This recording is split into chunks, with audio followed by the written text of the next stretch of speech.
Here. Eddie, Here. Travis, Here. Stephanie,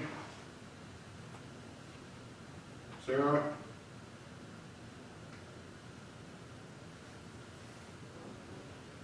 see I see her. your lips move.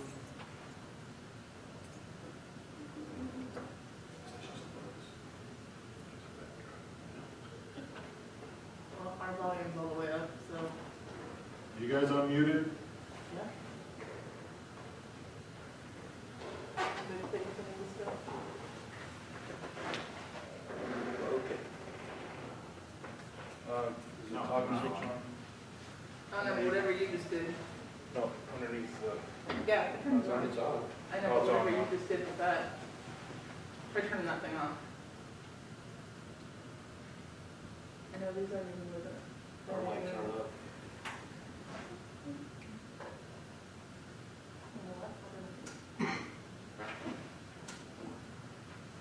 It's not even clicking on, you can hear that it's not. It usually kind of pops. I know, I didn't do it this time. I love technical difficulties.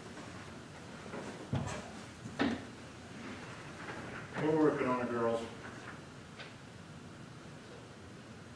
All you have to do is just flip the switch.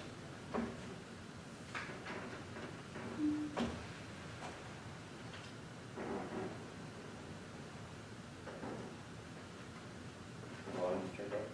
Randy? How does this work? Yeah.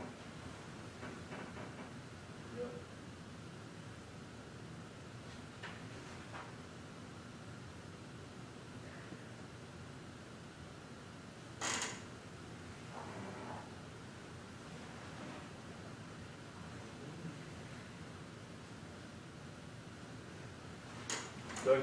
Checking the idea. The only idea I have would be like your speaker and microphone's in the settings.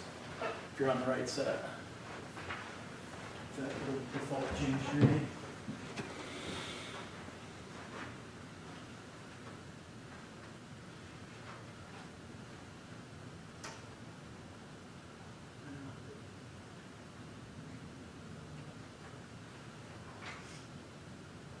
It usually asks if I want to join via computer audio, and it didn't this time.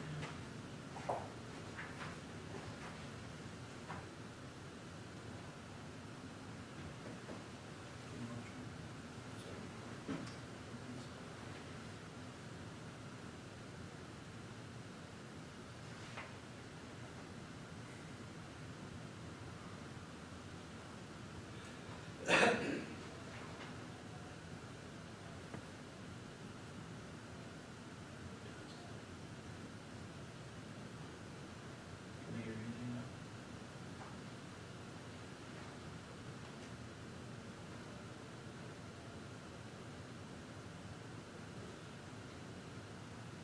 Definitely.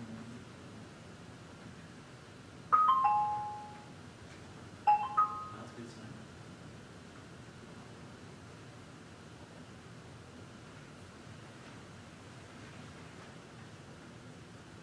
Is that any better? Well, if they're talking, I would probably be muted. Thumbs up, Steph, if you can hear us. Okay, she can hear us. Thank you. Can we hear it now? No. One of those gonna come up.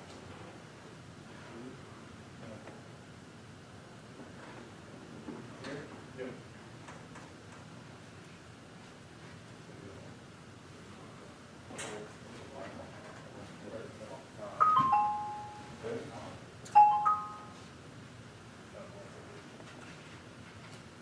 Yours now? They could hear us before. You just can't hear that. them. Yeah. We got to say something.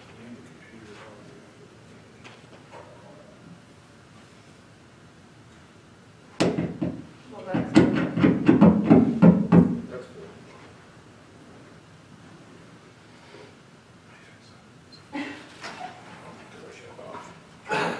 It's in the meeting Why? itself. Huh?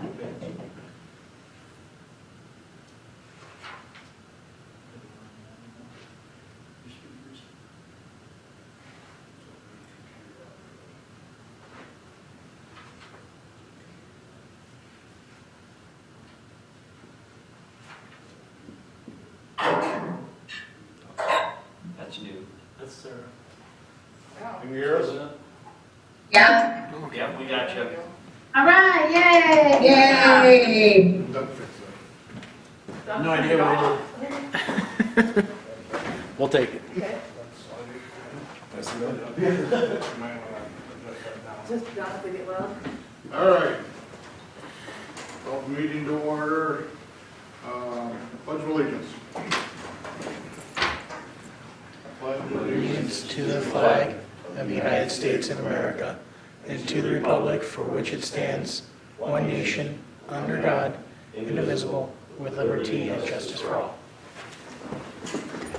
Need a motion for the consent agenda. So moved. Got a motion by John, do I have a second? Second? Second. All in favor? Aye. All right, public input, this is time placed for discussion items not already on the agenda with a time limit of 3 minutes each. Nobody? Presentation from Joe from Linn County Solid Waste Agency. All right. Mr. Mayor, council members, good evening. Nice to see you all. Doing? Not too bad. You guys all have a hard copy of the presentation? Yep. Very good. So usually what I've been doing in the past, I've come and give you the update, what's going on with the agency services and programs, things that are going on right now. This one's a little bit different. This is going to be a look at what's going to happen when our current landfill location closes. We're calling this effort Forward 2044, and I'll tell you why that we chose that name. Give you the brief history of the agency. We did form back in 1994. As from the city of Cedar Rapids and Linn County combined under a 28E agreement. We have a 9-member board of directors. We have 6 officials from the city of Cedar Rapids. We have 2 Linn County supervisors, Ben Rogers and Louis Zumbaugh. And then we have 1 appointee from the city of Marion. And we operate 2 locations. So if you ever hear us talking about Site 2, that's the landfill and recycling building on the County Home Road. Site 1 is Mount Trashmore, the closed landfill that's now walking trails down by Czech Village. And Site 3 is our compost and yard waste facility, which is adjacent to Mount Trashmore, also down there by Czech Village. So this one's going to focus mostly on Site 2, the landfill location. And Forward 2044 waste planning. The reason we're doing this, you can see with the graphic that we have there, is we're filling up. We have to close on June 30th, 2044. The reason for that being is back in the early 2000s when we were looking to, we knew that Mount Trashmore was getting full, the County Home Road location was getting full. They wanted to look at siting a new landfill at that time. It turned into a pretty contentious process. It was before I was with the agency, but people there still had the battle wounds. Eventually, we ended up going into litigation with the city of Marion. We had a settlement agreement with them that was reached in 2005, and as part of that settlement agreement, they said that we could, our southern boundary, we could be 1,600 feet from our southern border, the setback. Linn, that DNR regulations allow for a 500-foot setback, and so with the settlement agreement, it called for 1,600 foot. So about 2 years ago, we started approaching the city of Marion to ask them would they consider amending the settlement agreement so that we could actually have a 600-foot setback. If we had done that, it would give us anywhere from another 25 to 35 years of space. After some consideration, the city of Marion came back to us and said, no, we're going to stick to the settlement agreement. We want you to look at alternatives to landfilling, setting a new landfill, or setting a waste transfer station. So that's where we are. And so we are filling up. And an average day, we would get about 600 tons of garbage. You can see on the next slide, though, we have the handling volumes. The amount of garbage that we have coming in keeps going up. Back in FY17, we took in about 183,000 tons. Then the last couple of years, we got to 200,000 tons. And then the derecho hit. So in the derecho, it was like that first week after the derecho, it was kind of a lull. It was, I don't know if it's because everybody's power was still out. They were trying to figure out what's going on with insurance. But after that first week, the onslaught started. So we went from 600 tons a day, we went to 1,200 tons. Then the next week, we were up to 1,800 tons. Then we were up to 2,500 tons every day. And we sustained that for several months going into the winter months. And then even over the winter, dropped a little bit because there weren't as many roofing jobs going on, but it still was higher than normal. This spring rolled back around. We were still at 2,000 tons a day. It's finally coming down, but still now more than a year since the derecho, we're averaging about 800 to 900 tons a day. So still well over our average. We took in what we normally take in an entire year in about 4.5 months. So it was pretty crazy. For a while there, we were open 7 days a week, longer hours. We did that for about a month and a half, and then cut it back to 6 days, then back to 5 days, and it was pretty wild. So we're still dealing with the effects of the derecho, but as we know, we're filling up. So what that means is our board realizes that we have to look towards the future, what's next for the agency. So this Forward 2044 is a planning process, trying to figure out what's sustainable, what can we do for our community. And so they're looking at things through evaluation of a timeline. We know that in 23 years, so June 30th, 2044, that location is closed. So we have to get something figured out before then. They're looking at costs, things that are a proven success. When you start talking about garbage and how to handle it, and they know that you have some money behind it, you're going to get a lot of really interesting ideas about what you should do for it. But we're looking at things that are a proven success here in the United States, and that something that can handle our waste stream. And then with convenience and accessibility for all of our residents here in Linn County, and then the ability to handle the projected waste volume streams. The big thing with that is, I come here and I talk to you, it's mostly focusing on the residential services. Only about 25 to 30% of our garbage is what we call municipal solid waste. That's the garbage that's picked up in the city of Lisbon, city of Cedar Rapids, city of Marion, all of our communities. That's just 25 to 30% of the waste stream. The rest of it, that's 70%, that's all commercial and industrial waste. So all the big generators here in town, your Quakers, General Mill, ADM, Cargill, all of them, that's 70% of it, that pays for all the programs that we have. So I always come here and tell you, oh yeah, household hazardous materials, no charge, that's subsidized. Most of the curbside recycling that we take in for no charge, the batteries, the bulbs, things like that, that's all subsidized by the industrial waste that we get. So we have to have an outlet for them too, moving forward. So again, the process that we're going through here, our board, we're working with an outside engineering firm, HDR Engineering, who helps us with our landfill. And they work with landfills across the country. They're helping us identify alternatives with emerging technologies. So our board is taking a progressive but realistic look. Basically what that means is we're not going to be a guinea pig for anything, something that they can find. We're not going to be the first ones to try it. You're talking potentially hundreds of $millions of investment going towards something. We don't want to be the first ones and have it not work. There's going to be stakeholder meetings and outreach. So we're talking with the waste haulers, the big generators of garbage in town, those people, and then we'll have also public information meetings for the folks that don't get it here at city council meetings, but we'll do an outreach to all our residents in the county so they can find out what's going on. At the end of the day though, it's going to be up to our board of directors. They're going to have the final say in this, and they're going to recommend the path forward for moving beyond. They did have a strategic planning session a couple months ago where they determined we are better off having the solid waste agency. Our charge officially ends on June 30th, 2044 as well. If we were initially as a 50-year organization, they feel that there is a need for it because we're stronger together. If we have Lisbon, Mount Vernon, Prairie River, Walker, everybody together as one, we have better strength when it comes to negotiating things and finding a site as we move forward. So the options that we have been looking at here with our board over the past several months, working with HDR, they've done studies on alternative technologies. So that includes thermal technologies such as an incinerator, biological, that would mean like anaerobic digestion, more composting, chemical technologies, and mechanical. And again, these are ones that are being done in other places in the United States. Some of these, they're not there yet on the commercial scale, where you have things that work in pilot projects, on small volumes, but not that's handling 600 tons a day. So they're looking at these, and so we're finding the ones that are proven success. Like there's an incinerator over in Ames, for example, big incinerator up in the Twin Cities. So those are viable options. Another big one is the expanded waste diversion. We call this going after the low-hanging fruit. There's still plenty of things that are being thrown away each day here in Linn County that could have been diverted through current recycling options, things that could have been reused before it came to us, things that could be composted, especially food waste. So in the years ahead, you will see a big push from the agency doing outreach to folks, asking them to go after that low-hanging fruit, especially like the metals, steel, aluminum cans, steel cans, things like that, the cardboard, especially that too. Because by the time it comes to us, it's basically too late. It's either going to get landfilled, be in the ground forever, it's going to be recycled, or it's going to be composted. So if we can reach people before that ever comes to us when they're at home, that's where we'll make the biggest difference. So a lot of public education is going to be coming from us down the road. Then waste energy, we currently do have a waste energy system out of the county home location where we capture the landfill gases, the methane, we convert that into electricity, powers about 1,100 homes each day in the county. That's something that we take into consideration here too, converting solid waste potentially into energy, combustion, especially if incinerator is an option, capturing that. And then there's also energy that can generate it through anaerobic digestion with the increased composting. Landfilling, of course, will be something that we look at. The big thing to remember is there's probably not going to be one magic bullet as we look to the future here. It's not just going to be, hey, let's just build a big new landfill that's going to solve our problems, or let's build one giant incinerator that's going to take that. Incinerators, they do work, but even with the one at Ames, if you go to their website, it says, oh, hey, if you have a couch or if you have a mattress, go to the Boone County landfill. A lot of things that we recycle here, that's what they're putting in their incinerator there. Bigger incinerators on the coast, for example, they can handle the bigger stuff, but even at the end of the day, they do have leftover, there's residue that has to go somewhere. So looking at setting a new landfill will be an option. I've heard the horror stories about what it was like in the early 2000s. Everybody needs an outlet. You guys understand the concept of NIMBY, not in my backyard. Everybody needs an outlet for their garbage. Nobody wants a landfill near them. So as we move forward, that will be obviously something to take into consideration. We might look at a regional approach.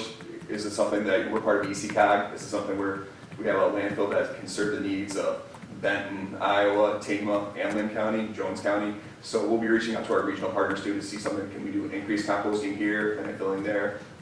We'll be looking at that, but potentially siting the landfill is an option. And if we are unable to site a new landfill, there hasn't been a new landfill opened in the state of Iowa in over 15 years. Like statewide, it's a very difficult thing to do. Everyone just currently keeps expanding their current locations. That's not an option for us.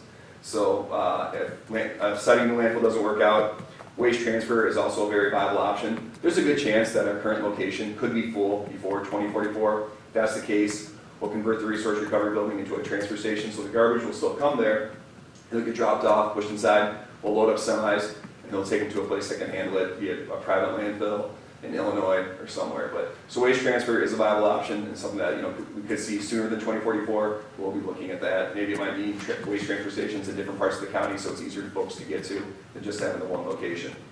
So what does this mean for Lisbon right now? The biggest thing that to be ready for, to prepare for, is tipping fees will increase as we get closer, as we move on. We've only increased our tipping fee twice since 1994, but as our airspace dwindles, that's the most valuable thing we have is our airspace.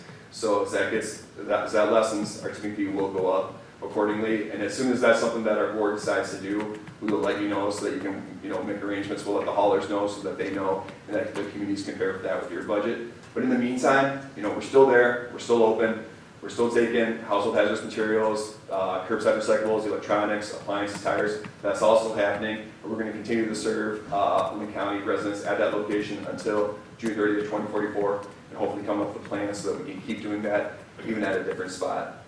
And as I said, we will have public meetings, stakeholder meetings, and I'd love to get value from city officials. So tomorrow I'm going to send you a follow-up email asking you if you want to be part of a city official stakeholder group.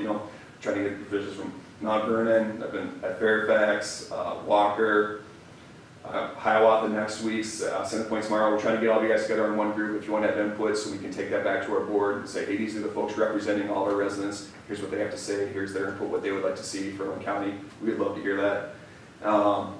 And basically at the end of the day, we want to know that we're continuing the service beyond 2044. We're trying to get on the right path to do there. And we want to meet the needs of Linn County, both its residents and all the industry that we serve here. So your input would be greatly appreciated. And if you have any questions or if you want any information, we want this to be a transparent process as well.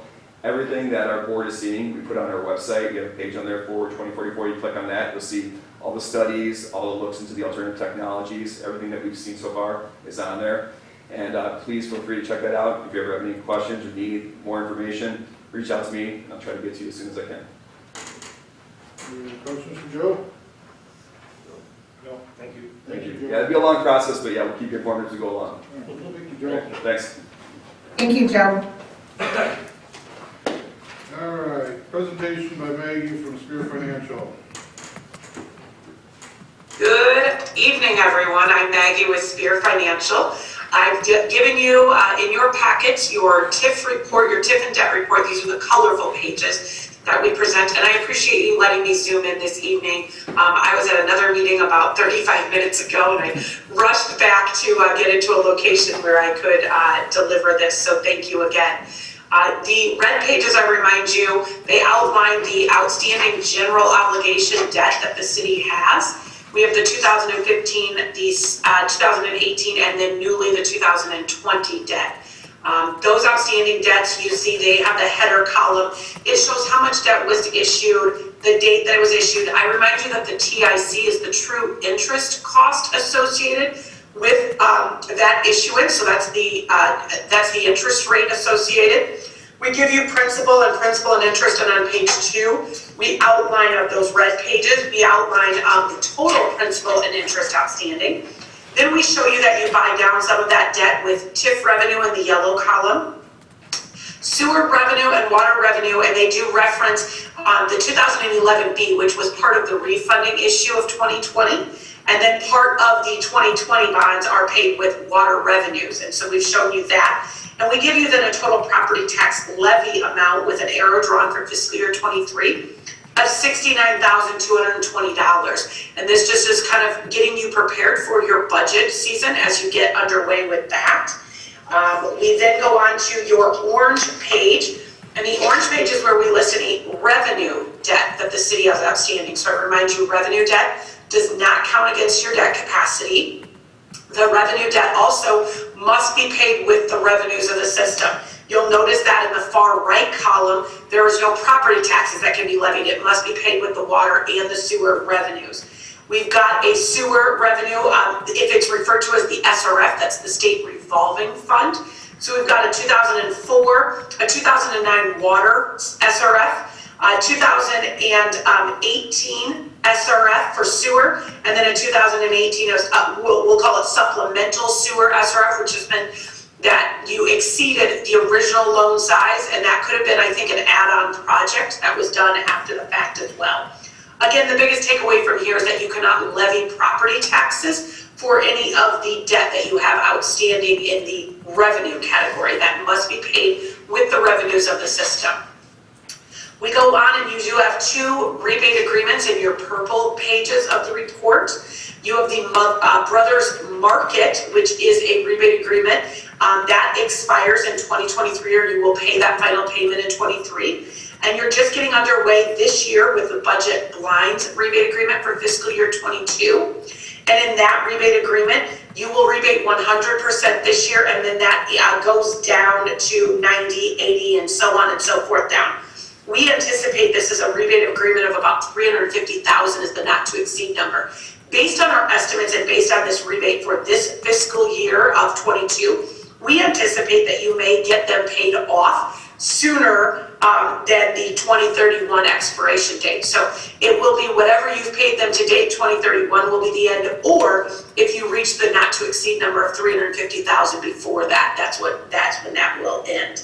We've drawn an arrow, and the biggest takeaway here is that they're both annually appropriated. That means you don't have to count the full amount or agreement amounts. You just have to account for each individual year that is outstanding.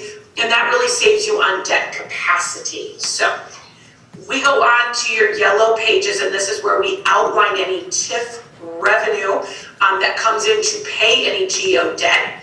The 2020 debt, again, had some refunding of the 2011B.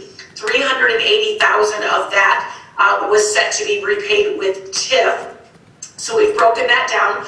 Part of the 2015 debt was being paid with TIF, and then part of the 2020 debt that was not refunding, but was tied to, we'll call the Sportsplex, or your park Sportsplex, that is also being repaid with TIF. So we've given you all of those breakdowns, and that again coincides in this taller column that says transfer to GO debt service, as well as page 1 of that red section, or on the red section where we bring in those TIF revenues.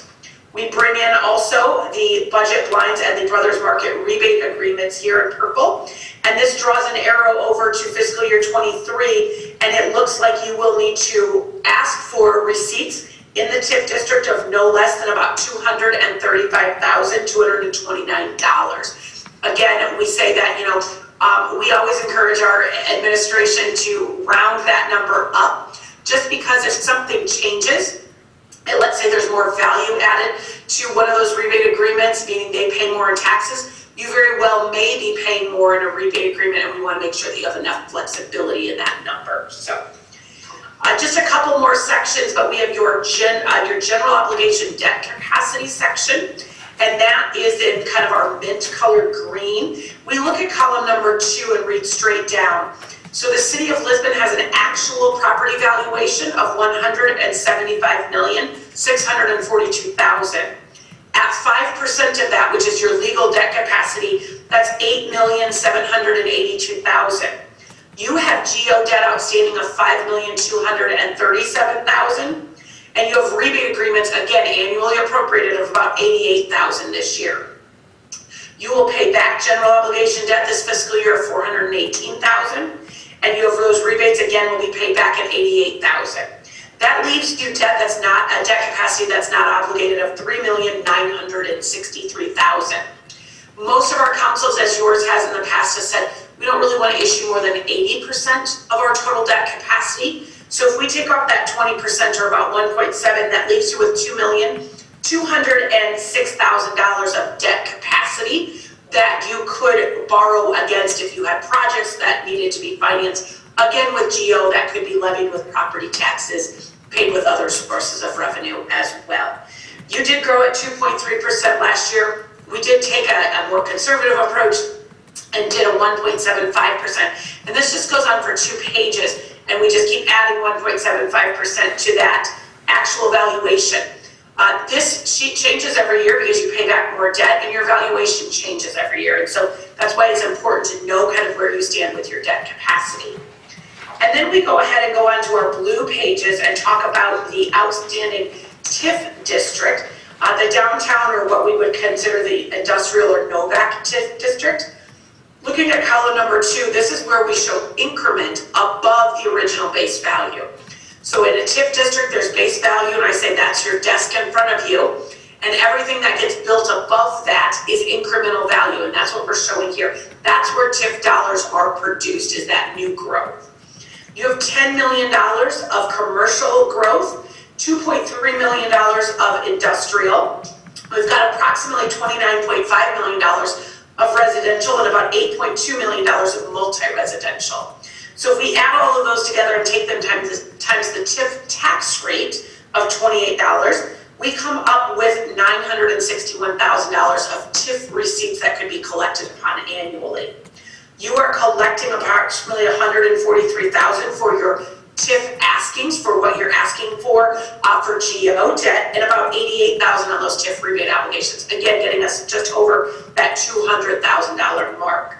Unclaimed TIFs is $729,000. That just really means you're not asking for everything you could be, but I remind you that if you do ask for money that is generated, that you haven't asked for in the past, you will start to cut into your budget, as well as the city and the county, or the county and the school district's budget. It will be, you will not see any growth in your budget, and I think that's always important for cities to see growth. So we're always saying that as your TIF askings increase, we definitely want to see the increase in valuation happening as well.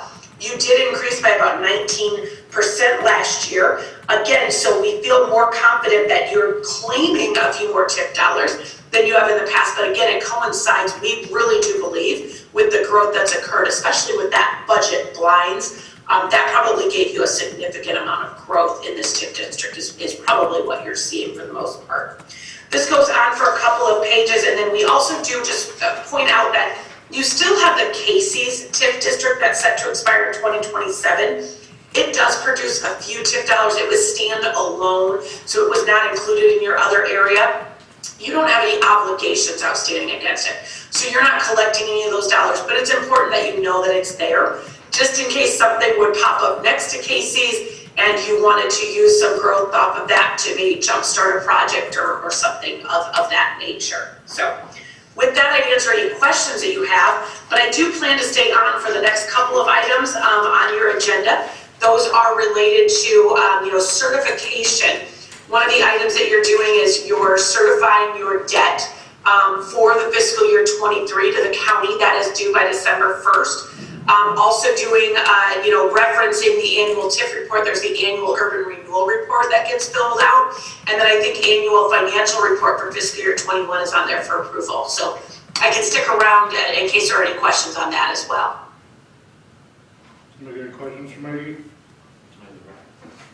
What Maggie's talking about is the annual appropriation, Christina, on 6C, right? Correct. So is it all right if we move that up there Yeah, that's fine. to, I'm gonna ask council, not you. Is that all right if I move it up so Maggie can get off? I have no objection. All right. Discussion of possible action in reference to annual TIF report. This was just on there. Maggie, do we need to approve any of this tonight or wait for the urban renewal? You really don't. I think a lot of people will say just they receive and file our TIF report just so that they have it of record, that it's been presented. And then again, that's the numbers that we use. And we'll be assisting the city with your TIF certification annual urban renewal report, which probably will show up on your November agenda, I would assume. Thank you. All right, so I need to do anything there. discussion possible action regarding approval of annual financial report for fiscal year 21. So you can see the annual financial report. This was for last budget year. It has to be filed with the state. So it's there in front of you. Just need approval so you can submit it. Do I have a motion? Move to approve. A motion by John, do I have a second? Second. Second by Nate. All in favor? Aye. Aye. Then I'm moving 6C, resolution to approve annual appropriation of TIF rebates. Christina, do you want to talk about that? I can. So this is part of the TIF certification that we have to do. The 88,000 is just a little bit higher than what our payments will be, and that was by the suggestion of Maggie to do so. She assisted me with this today. And that'll be the rebates that are going to budget lines and Brothers Market. So we need approval for this. Motion? Motion to approve the, that. Motion by Nate, do I have a second? Second. Second by one of the girls. Sarah. Sarah. Stephanie. Aye. Sarah. Aye. Nate. Aye. Travis. Aye. John. Aye. I think that takes care of you, Maggie. All right, thank you all very much for having me. Have a good evening. Okay, thank you. Thanks, Maggie. Bye-bye. Discussion and possible action on business 30 overlay project and repairs. Dave? Yes, Mayor. Dave Scheckinger, B&K. I've had conversation with a few different contractors, and this goes back to the Mellon overlay project we're looking at for Business 30. I also spoke with Chris Nosbish over Mount Vernon to see if they were interested in participating in a project at the same time, and he indicated they were interested in relighting their portion.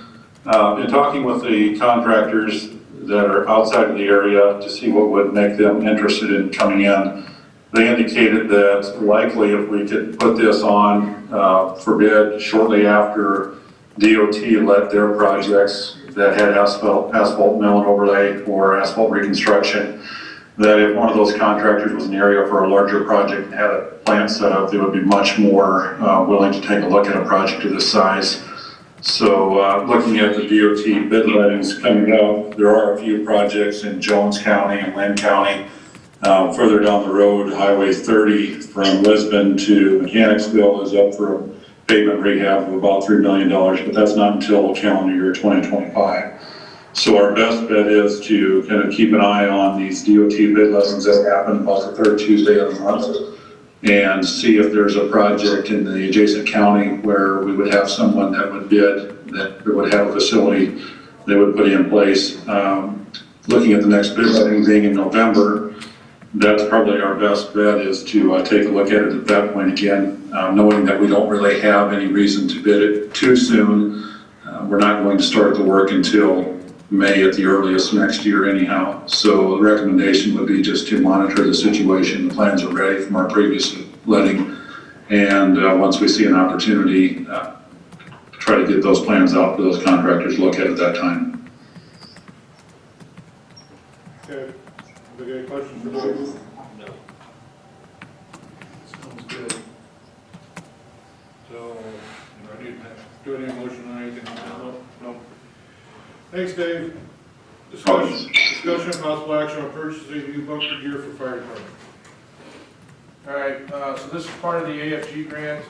This is our 22 sets of bunker gear. Again, we have to come up with approximately $2,300 of budgeted money, which is set aside for that. We have 2 years to spend this. However, we had a committee formed and they met with 3 vendors at the fire department. Sandry Fire came in as the cheapest bid. They were comparing apples to apples as far as thermal layers and all, and wear and tear and all that stuff. Thing with this is, we need to approve this. Globe Gear through Sandry has an 8 to 10% increase coming November 1st. The other vendors said it's either going to be December 1st for their increase or January 1st, but they're all going to see the same increase. So it's important, we thought, to proceed forward with this. The fire department voted to approve this tonight. And they're actually gonna come, if approved by you guys, they're gonna come tomorrow and Wednesday to get everyone fitted, so we can get the order in prior to the deadline in November 1st to save some money. So this is paid mostly by that grant, you'll have to just use like 2,300 of our minor equipment, which I think we have 10 or 15,000 in there, I don't know right offhand, but it's already set aside for when we applied for this. It was your- Motion to approve the purchase to the lowest bid, which I believe you said was Sandry. That's correct. I'll second. Motion and second. All in favor? Aye. Aye. Public hearing for fiscal year 22 budget amendment number 1. Motion to go into public hearing. Second. Have a motion and a second, all in favor? Aye. Aye. Aye. Discussion, possible action, and I guess we already got it. I know. Do I get anything to say? It's pretty straightforward. I've kind of been talking about this for a while now. Pretty much every city goes through this. We've done, I think we did 2 or 3 last year. So the revenues, as you can see in the top portion under intergovernmental, was from FEMA, the AFG grant from the fire department. So we have to show that as a revenue in and expenditure out. So you got to do the budget amendment to show that. American Rescue Funds, the insurance money we received during this fiscal year for Duratio. If you remember the ambulance director, we're paying out that as part of his checks, but we're getting that reimbursed. So we got to show that as a revenue and an expenditure. Even though it's only narrows down to $5,000, you got to show it both directions. Then the expenditures are our lights at the city park. I did put in here for the rescue funds. Remember, that's at $167,000. And we did have some discussion about sewer and water at the sports complex. We might be able to use some or all of those funds for that portion of the project. It doesn't have to be done, but I put this in here in case we decided to proceed forward with that. The money would be there for that. And again, that's in and out. The barn stabilization is in here. Salary increases, and taking down taking down old trees, planting of new trees, and then the expenditure of the ambulance director's package and benefits and wages, and then the AFG spending for the turnout gear for the fire department. So all that you can see, the revenues is kind of one intergovernmental line, and then all that other stuff I mentioned are in those categories, how they have to be divided out by the state. So you'll see them there. So. Any questions for Brandon? Keep in mind some of this stuff, like the lights at the park, we received those revenues last year. So you'll see that we're spending more this year than we're taking in, but we've already seen those revenues come in from last year, so. Need a motion to go to public hearing? So moved. Second. Second. All in favor? Aye. Aye. Discussion, possible action in reference to fiscal year 22 budget amendment number 1. Motion to approve the budget amendment. Second. Motion and second. Sarah? Aye. Steph? Aye. Travis? Aye. Nate? Aye. John? Aye. I was kind of waiting for you to say aye, but I was listening to that. All right, correspondence. The only thing I have is the 2 reports in here, police report and the ambulance report for September. City engineer report. We have the contractor that was scheduled to do the patch repairs on Business 30 starting tomorrow, and the contractor that's doing the sidewalk repairs should be starting on Wednesday. Aside from that, we continue to work on the water main design and finish up the survey for that project. That's all I have for this evening. All right, thanks, Dave. Great, thank you. Public works director. Just that we're just about done, weather permitting, if it quits raining. We thought I would have never asked for it to quit raining in June. We'll get all the rock around the pond. The level of the pond's coming up out there, so that's starting to look real well. And we're starting on leaves, so we'll be pretty much married to that for the next month and a half. Okay, anything, Travis? Parks and Rec director.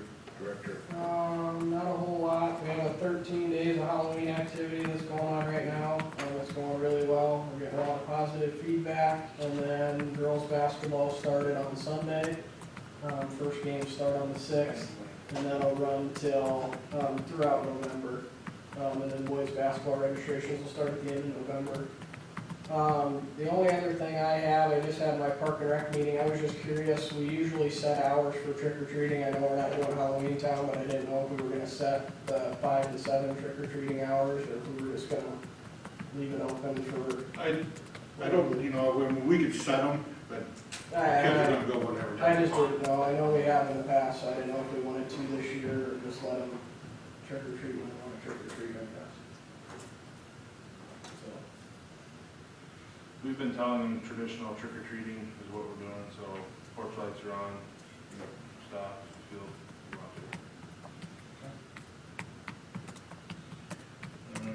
Yours is in there, you got anything to say? Police Department report? Just wanted to update council, we had the trunk or treat event over at the LBC this weekend. Approximately 400 people through the event, which was tremendous. There was about 16 different vendors, sheriff's department, and a lot of community organizations participating in that event. So a huge success from our standpoint. Tomorrow we're going to be turning in about 207 pounds of prescription drugs. We correlated that trunk or treat with our drug take back event for the weekend as well.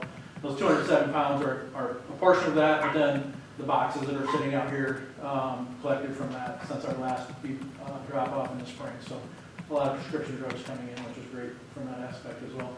And just to take this opportunity to remind the community, it is trick or treating this weekend, and there's going to be kids running around everywhere, and just to be safe as they're and watchful for kids walking around at night especially.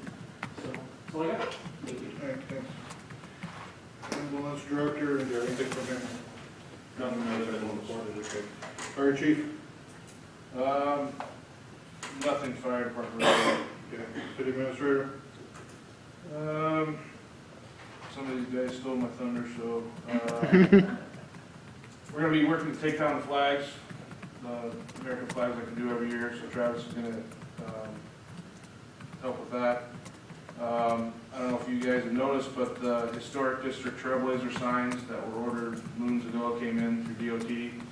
So the ones out there at the T intersection of Lisbon Boulevard is all 30, and then we replaced the downtown district, or I think it was downtown business district signs with historic districts. So they're out, one's in front of Casey's, and one's across Business 30 from Mechanicsville Telephone Company. So those are up.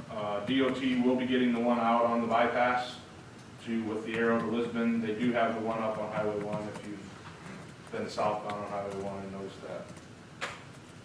that. I was talking to Travis, and I know that the mayor has come in too. There's no new update on the amount of stumps that we've ground. Obviously, weather's impacted a little bit of that, but we're also going to do a transition here to try and get some branches that trimmed up on some trees that are low hanging. We reached out to the DNR earlier in the summer. They requested we wait until the heat was done of the summer and we get some rain because the trees were stressed. So we're going to kind of transition into that. And so we just ask that people just bear with us because we're going to be trimming trees and then hopefully get back to the stumps, but it's all going to be dependent on when the snow flies. So just bear with us there, but I think we were about 2/3 of the way done with the stumps last time, somewhere in that ballpark. So, and we have 30-some trees that we've planted so far. So, I believe everything that we're going to get ground, we're going to try to get dirt on and grass seed in there yet this year, if time allows. I talked to Lisa Birch just to get an update on from YTT about the sports complex, how she was going to go back and try and do some different things that were suggested. She advised that she'll have an update towards the end of the week with another cost opinion, so I look forward to seeing that and see what kind of changes she's made for that. I think that is it. Do you want to put her on the next agenda so she could, if she wants to come down and talk or zoom in? Yeah, I can do that. Because I really want to work on this, to get this going as soon as we can. Yeah, I know she was planning, this winter to put the bids out, because that's when the time frame was to do that, so. Anybody got anything for Brandon? No. Alright. Christina? You got anything? Last week I attended IMFOA, Iowa Finance Officers Association. That was really good, had some nice stuff going on there. And that takes me to being able to get certified for Certified Financial Officer now. So I'll be applying for that soon. Good. Awesome. Council report. Sarah? I don't really have anything.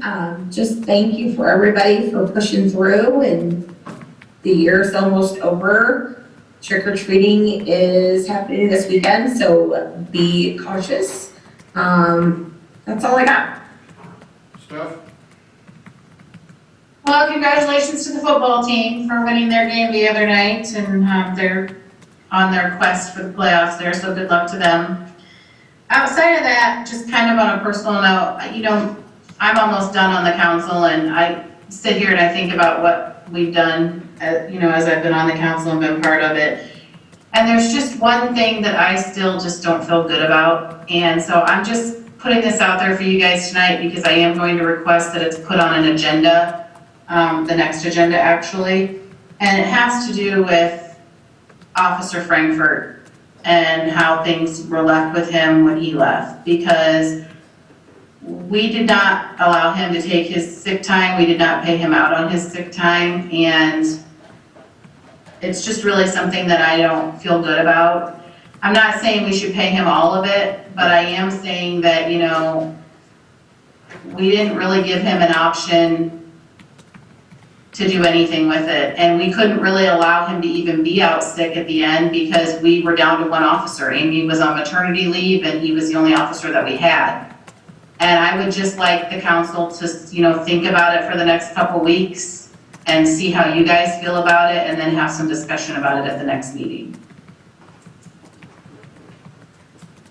That is Steph? Yep. All right, thank you. Travis? I just wanted to remind everybody, like everybody else has said, it's trick or treat this weekend. Be careful. A lot of little kids running in and out, so be mindful. Other than that, that's all I got. Nathan? I don't have anything to add other than just supporting exactly what was said about trick-or-treaters. Be careful out there. Thank you, Drake, for all your work on getting the 13 nights of Halloween Town. That's pretty fun. And yeah, thanks to the city workers for everything they do. That's it. John? A week from tomorrow, remember and vote. That's all I have. So I got vote November 2nd, for tomorrow. Congratulations, Lisbon sports team, volleyball and football team. If you haven't drove by, go by the pond there over in the nature park. It looks very nice there. You guys have done a great job on that. You were talking about stumps earlier. How many times have you had to change those teeth? Haven't had to change them yet? Good. And also I'd like to send out at least my condolences to the Larry McInty family. He was on the city council for quite a few years and a lot of boards here. And it was a surprise when I seen it. That's it. Anybody got anything else? Meeting adjourned.